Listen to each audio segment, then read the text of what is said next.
Isa ka rin ba sa palaging nanonood ng Barangay Hinebra? Pahingi naman ng isang like dyan. At kung pwede, pakisubscribe na rin bilang pagsuporta. Maraming salamat. Marami nga tayong update dito sa larong basketball mga ka-idol. Dahil nga itong si Troy Rosario ay excited na makalaro dito sa PBA playoff. Samantalang ito ngang si Maverick Hanmisi ay alam na nga niya ang plano sa kanya ng mga Hinebra.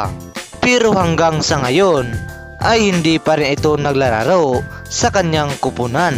Ngunit ayon sa mga report, merong sprain knee injury nga daw itong si Maverick Hanmisi.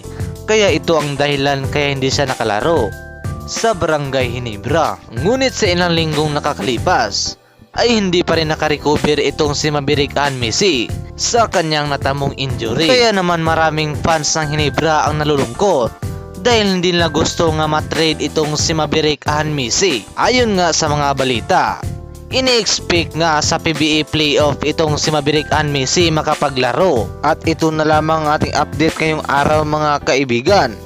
Maraming salamat sa inyong panonood.